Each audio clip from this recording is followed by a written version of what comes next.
નમસ્તે। આજે હું તમને સિંધુતાઈ વિશે કહીશ। 1200 બાળકોની સમ એટલે કે આપણા સિંધુતાઈ। સિંધુતાઈ મહારાષ્ટ્રના વર્ધ જિલ્લાના ભરવાડ પરિવાર સાથે સંબંધ ધરાવતા હતા।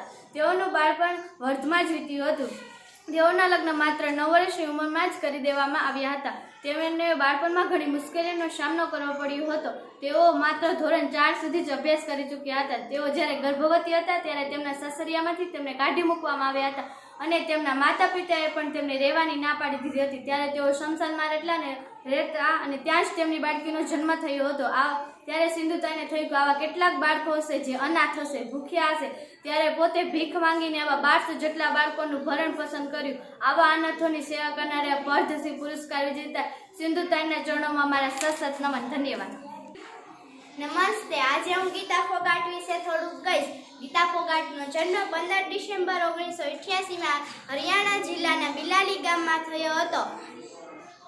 તેના પિતાનું નામ મહાવીરસિંહ ફોગાટ હતું। તેની માતાનું નામ દયાકોર હતું। તેઓ 3-4 બહેનો હતી। ગીતા સૌથી મોટી, બબીતા, સંગીતા અને રીતુ। જ્યારે બિલાલી ગામમાં છોકરીઓને ભણાવવા પર પણ મનાઈ હતી ત્યારે મહાવીરસિંહે પોતાની દીકરીને પહેલવાનીના દાવ શીખવ્યા અને આજે ગીતા અને બબીતા આંતરરાષ્ટ્રીય ક્ષેત્રે પહેલવાનીમાં ખૂબ જ સિદ્ધિ પામેલી છે। તે પહેલી મહિલા પહેલવાન છે જે ઓલિમ્પિકમાં પણ સુવર્ણ પદક જીતી છે। ધન્યવાદ। નમસ્તે। આજે હું તમને સુનિતા વિલિયમ્સ વિશે થોડુંક કહીશ। ભારતીય મૂળના કલ્પના ચાવલા પછી એટલે કે સુનિતા વિલિયમ્સ, જેઓના પિતા દીપક પંડ્યા અને તેમની માતાનું મૂળ નામ યુગોસ્લાવિયન ઉઝબેકિસ્તાન હતું।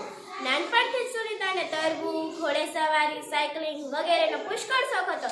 તેમજ તે નાસામાં કલ્પના ચાવલાની નીચે તૈયાર થયા અને સૌપ્રથમ મહિલા અવકાશયાત્રી બન્યા। જેમ કે અવકાશથી પાછા પૃથ્વી સુધી આવ્યા સશક્ત મહિલા મૂળ ગુજરાતીય છે તેનો મને ગર્વ છે। ધન્યવાદ। નમસ્તે। હું આજે તમને સાયના નેહવાલ વિશે કહીશ।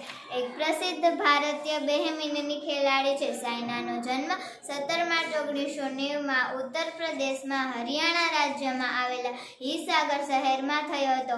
ઓલિમ્પિક રમત ઉત્સવમાં ફાઇનલમાં પહોંચનારી પ્રથમ ભારતીય મહિલા છે। હાલ સંઘ તેમણે રમતગમત ક્ષેત્રે ઉત્તમ યોગદાન બદલે ભારત સરકાર તરફથી યદ્ધશ્રી વડે સન્માનિત કરવામાં આવ્યા હતા। ધન્યવાદ। હું તમને થોડુંક લતાજી વિશે કહીશ। લતાજીએ 36 ભાષામાં 50,000થી વધારે ગીત ગવડાવ્યા હતા। તેઓ મધ્યપ્રદેશના વતની હતા। તેના પિતાનું નામ દીનાનાથ મંગેશકર હતું। તેઓ 3 બહેનો અને 1 ભાઈ હતા।